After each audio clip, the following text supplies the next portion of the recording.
नमस्कार फ्रेंड्स। आज मैं आपके सामने कक्षा 10वीं का बहुत ही चर्चित विषय रचना के आधार पर वाक्य भेद लेकर आपके सामने उपस्थित हूँ। आशा करता हूँ कि बच्चों के लिए बहुत ही सुखग्राही होगा। कक्षा 10वीं की बोर्ड परीक्षा में 3 अंक का रचना के आधार पर वाक्य पूछा जाता है। इसमें से बच्चे बहुत सारी छोटी छोटी गलतियां करते हैं जिससे उनके अंक आसानी से कट जाते हैं। मैं आज आपके सामने बहुत ही छोटे छोटे ट्रिकों के माध्यम से व्याकरण को एकदम आसान रूप में आपके सामने प्रस्तुत करूंगा और बड़ी ही आसानी से आप कक्षा 10वीं के जो 3 अंक का आने वाला जो वो पार्ट है उसे बड़ी आसानी से आप कर सकेंगे। तो चलते हैं। कक्षा 9वीं में आपने पढ़ा था अर्थ के आधार पर वाक्य के कितने भेद हैं। तो अर्थ के आधार पर वाक्य के 8 भेद होते हैं। यह आपने पढ़ा कक्षा 9वीं में। कक्षा 10वीं के पाठ्यक्रम में रचना के आधार पर वाक्य रखा गया है, लेकिन वाक्य को पढ़ने से पहले, जैसे घर बनाने से पहले घर की नींव अगर मजबूत होती है तो घर बहुत ही मजबूत होता है। ठीक उसी तरह वाक्य को पढ़ने से पहले अगर हम वाक्य जान लें कि वाक्य बनता कैसे है, वाक्य के लिए आवश्यक तत्व क्या हैं, तो वाक्य को बड़ी ही आसानी से हम समझ सकेंगे। तो चलते हैं, देखते हैं। वाक्य के लिए सबसे जरूरी है शब्द। वाक्य के लिए सबसे जरूरी है शब्द, और शब्द 2 प्रकार के हैं। एक है सार्थक शब्द और दूसरा है निरर्थक शब्द। सार्थक शब्द और निरर्थक शब्द। सार्थक शब्द इंग्लिश में हम इसे मीनिंगफुल वर्ड्स और निरर्थक शब्द को हम मीनिंगलेस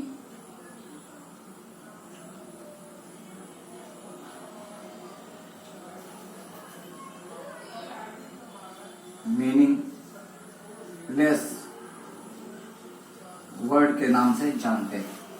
तो बच्चों के मन में कभी कभी जिज्ञासा होती है, सर ये सार्थक शब्द क्या है और ये निरर्थक शब्द क्या है। तो सार्थक शब्द जितने भी जो मीनिंग शब्द हैं, राम है, कानपुर है, ये सभी जिससे हमें कुछ न कुछ अर्थ प्राप्त हो, वो सार्थक शब्द हैं। मीनिंगलेस जो मीनिंगलेस वर्ड हैं, जैसे हम बोलते हैं कटपट और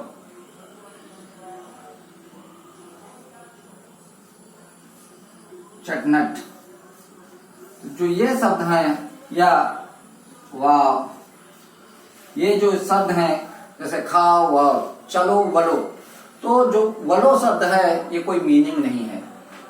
तो हम देखेंगे कि हमने अभी तक पढ़ा कि वाक्य के लिए शब्द है, शब्द जरूरी होता है, और शब्द 2 प्रकार के होते हैं, सार्थक और निरर्थक।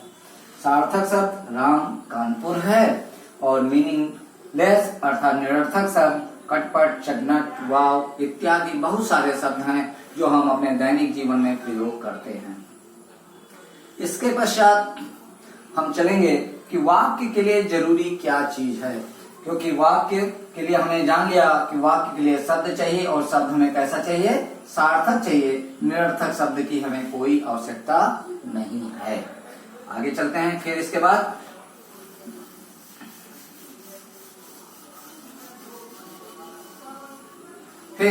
वाक्य संरचना पढ़ेंगे। वाक्य बनता कैसे है, तो वाक्य, हिंदी के वाक्य की जो संरचना है उसके लिए सबसे पहले हमें कर्ता चाहिए, फिर कर्म चाहिए और फिर क्रिया चाहिए।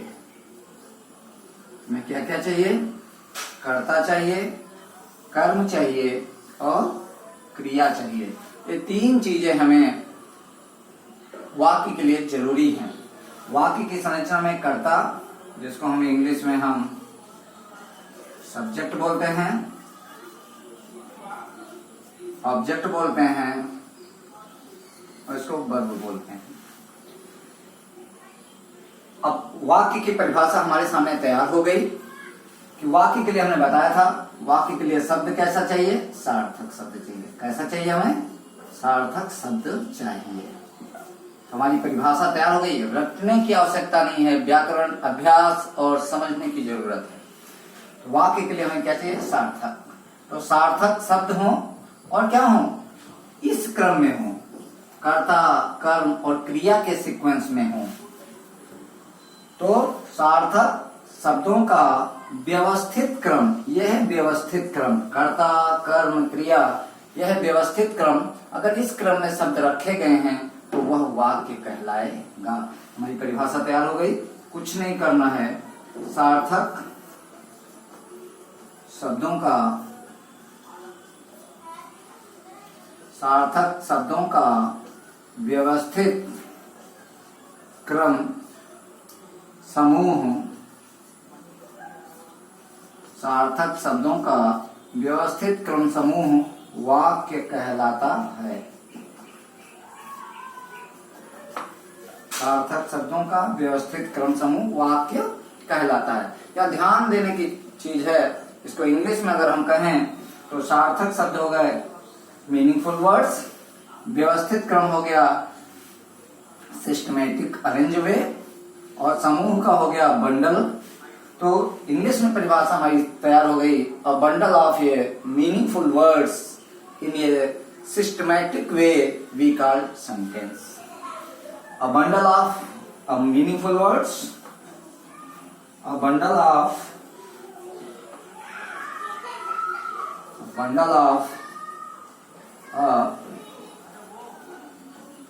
meaningful words in a systematic way we called sentence। स्पष्ट हो गया बच्चों? तो वाक्य के लिए क्या चाहिए? वाक्य के लिए शब्द चाहिए, शब्द सार्थक हो और कर्ता, कर्म, क्रिया इस सीक्वेंस में अगर आता है तो वह वाक्य कहलाएगा। देख लेते हैं कैसे। अगर हम यहाँ लिखते हैं, अगर हम यहाँ लिखते हैं तो देखते हैं कि वाक्य कैसे, किस सीक्वेंस में लिखा जाए जिसे वो वाक्य बन जाए। तो अभी एक शब्द लिखा हमने, राम लिखा, है लिखा, जाता लिखा और घर लिखा। सब अभी अलग अलग हैं। अभी ये सभी अभी अलग अलग हैं। लेकिन अगर देखा जाए, राम अभी अलग शब्द है अलग शब्द है, जाता अलग शब्द है, घर अभी अलग शब्द है, ये सभी अलग अलग शब्द हैं। लेकिन इन शब्दों को अगर इस क्रम में रखा जाए, कर्ता, कर्म और क्रिया, इस क्रम में रख दिया जाए तो ये वाक्य कहलाएंगे। चलिए रख के देखे हैं। तो राम करता है तो राम, घर जाता है। अब ये हमारा एक सेंटेंस तैयार हो गया, राम घर जाता है। स्पष्ट हो गया? तो वाक्य की परिभाषा आप सभी ने आसानी से सीख ली। अब चलते हैं वाक्य रचना की ओर। लेकिन वाक्य रचना, अर्थ के आधार पर वाक्य रचना पढ़ने से पूर्व हमें एक चीज और पढ़नी है, और वो है कि वाक्य के अंग। हमें पढ़ना है वाक्य के अंग। वाक्य के अंग, a part of sentence, a part of sentence. तो चलो देखते हैं पार्ट ऑफ सेंटेंस क्या क्या होता है, क्योंकि जब तक हम ये नहीं जानेंगे पार्ट ऑफ सेंटेंस, तब तक हम वाक्य को पहचान नहीं पाएंगे। तो वाक्य के अंग, अ पार्ट ऑफ सेंटेंस, वाक्य के दो अंग हैं। वाक्य के दो अंग हैं। पहला है उद्देश्य और दूसरा है विधेय। उद्देश्य और विधेय दो अंग हैं। उद्देश्य विधेय, इंग्लिश में से सब्जेक्ट, और इसको बोलते हैं प्रेडिकेट। क्लियर है? स्पष्ट है? समझ में आ रहा है आप सभी को? फिर देखेंगे उद्देश्य। अगर हम ये जान जाएं कि उद्देश्य में होता क्या क्या है, सब्जेक्ट में क्या क्या आता है, तो हम वाक्य को आसानी से उसके अंग को अलग करना सीख जाएंगे। देखते हैं उद्देश्य में क्या क्या आता है। उद्देश्य में सबसे पहले आता है कर्ता, नंबर 1। फिर आता है कर्ता का विस्तार। कर्ता का विस्तार। आपके मन में होगा सर ये कर्ता का विस्तार क्या है? कर्ता का विस्तार क्या है? तो कर्ता का विस्तार का अर्थ है कर्ता का यदि कोई विशेषण है, कर्ता का विशेषण। कर्ता का विस्तार का अर्थ है कर्ता का कोई विशेषण अगर है तो वह कर्ता के विस्तार के अंतर्गत आता है। तीसरा है कर्ता कारक का जो चिन्ह होगा, तो कर्ता कारक का चिन्ह क्या है? कर्ता ने। तो जो अगर ने कारक आता है, जिसे हम इंग्लिश में नॉमिनेटिव केस के नाम से जानते हैं, वो कर्ता कारक का चिन्ह है। अर्थात उद्देश्य के अंतर्गत 3 चीजें आती हैं। पहला कर्ता, subject, subject of the adverb, अर्थात सब्जेक्ट का अगर कोई एडवर्ब है, सब्जेक्ट का अगर कोई एडजेक्टिव है, अर्थात कर्ता का विस्तार। और तीसरा है ने परसर्ग। ने परसर्ग को कारक चिन्ह भी बोलते हैं। तो ये 3 चीजें उद्देश्य के अंतर्गत आती हैं। अभी हम करके देखेंगे, एक उदाहरण के द्वारा हम समझेंगे। उसके बाद देख लेते हैं, उदाहरण ही देख लेते हैं, फिर विधेय की तरफ चलते हैं। हमने उदाहरण एक लिखा, यहाँ उदाहरण लिखा हमने कि सुंदर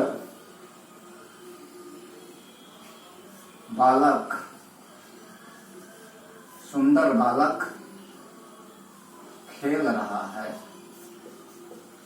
सुंदर बालक खेल रहा है।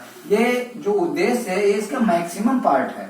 मतलब उद्देश्य के अंतर्गत ये मैक्सिमम 3 चीजें हैं। कर्ता है, कर्ता का विस्तार है, ने। इसमें से कोई एक हो सकता है, 2 हो सकते हैं, 3 भी हो सकते हैं, लेकिन 3 से ज्यादा नहीं होंगी। 3 से ज्यादा बातें इसमें नहीं आती हैं। इस वाक्य देखिए, सुंदर बालक खेल रहा है। इसमें सबसे पहले हमको अलग करना होगा। तो हम देखेंगे इसका कर्ता क्या है। तो हम देखेंगे जो काम करता है वह कर्ता होता है। अगर कोई क्रिया है तो उस क्रिया को करने वाला कोई न कोई व्यक्ति जरूर होगा। तो इस खेल रहा क्रिया को करने वाला कौन है? बालक है। तो जो काम करता है, जो क्रिया करता है, वही कर्ता है। तो बालक क्या हो गया? कर्ता हो गया, क्योंकि ये खेलने का काम कर रहा है। स्पष्ट है? फिर दूसरा दिया गया कर्ता का विस्तार। कर्ता का विस्तार मतलब कर्ता का विशेषण। कर्ता का विशेषण क्या है? बालक की विशेषता एक शब्द यहाँ बता रहा है। ये है कर्ता का विस्तार, ये है कर्ता का विस्तार। फिर तीसरा आपके मन में जिज्ञासा कि सर ये तो ने परसर्ग यहाँ लगा ही नहीं। तो हमने बताया कि ये इसका मैक्सिमम है, अधिकतम पार्ट है, अधिकतम इसका भाग है। इसमें से एक हो सकता है, 2 हो सकते हैं, 3 हो सकते हैं। ये तो यहाँ कितने मिले हमें? 2 चीजें, कर्ता मिला, कर्ता का विस्तार मिला। तो ये दोनों चीजें उद्देश्य कहलाएंगी। तो आप कहेंगे सर बाकी बचा हुआ विधेय हो जाएगा। जी हाँ, लेकिन हमें स्पष्ट होना चाहिए, हमें पता होना चाहिए कि विधेय के अंतर्गत क्या क्या चीजें आती हैं। क्यों? क्योंकि जब हम वाच्य पढ़ेंगे तो वाच्य में विधेय का बहुत बड़ा महत्वपूर्ण रोल है। हम देखेंगे वाच्य क्या है। वाच्य तो विधेय को हम देखेंगे कि प्रेडिकेट के अंतर्गत जो विधेय है, जिसे इंग्लिश में हम प्रेडिकेट कहते हैं, उस प्रेडिकेट के अंतर्गत क्या क्या चीजें आती हैं। तो यहां तक स्पष्ट हो गया। इसको मैं रिमूव कर देता हूं, या यही देख लेते हैं। चलिए देखिए प्रेडिकेट में क्या क्या आता है। प्रेडिकेट के लिए सबसे पहले जो महत्वपूर्ण है, जो विधेय है, विधेय में सबसे पहले क्रिया आती है, फिर क्रिया का विस्तार आता है, क्रिया का विस्तार आता है, और तीसरा कर्म आता है। क्रिया का विस्तार फिर उसी तरह क्रिया का, जैसे कर्ता का विस्तार मतलब कर्ता का विशेषण, तो क्रिया का विस्तार मतलब क्रिया विशेषण, अर्थात क्रिया की जो विशेषता बताएगा वो क्रिया विशेषण कहलाएगा। स्पष्ट है। तीसरा कर्म और चौथा है कर्म का विस्तार। कर्म का विस्तार ठीक उसी तरह जिस तरह क्रिया का विस्तार, वैसे कर्म का विस्तार मतलब कर्म का विशेषण। स्पष्ट हो गया। तो हम देखेंगे, ध्यान से देखते हैं कि उद्देश्य में 3 चीजें आती हैं, लेकिन विधेय में सबसे पहले क्या है, क्रिया है, फिर क्रिया का विस्तार है, फिर कर्म है, फिर क्या है, कर्म का विस्तार है। ये 4 चीजें विधेय के अंतर्गत आती हैं। ठीक है, स्पष्ट है प्यारे बच्चों। अब आगे देखेंगे। अब इस वाक्य में हम देख लें, इस वाक्य में अगर हम देखते हैं तो देखते हैं कि इस वाक्य में क्या क्या है। तो सबसे पहले हम क्रिया देखते हैं। तो क्रिया हमेशा याद रखिए कि क्रिया हमेशा वाक्य के अंत में होती है। क्रिया हमेशा वाक्य के अंत में होती है। तो यहाँ देखिए क्या खेल रहा है, ये क्या है, खेल रहा है, ये क्या है, क्रिया है। खेल रहा है, ये क्या है, क्रिया है।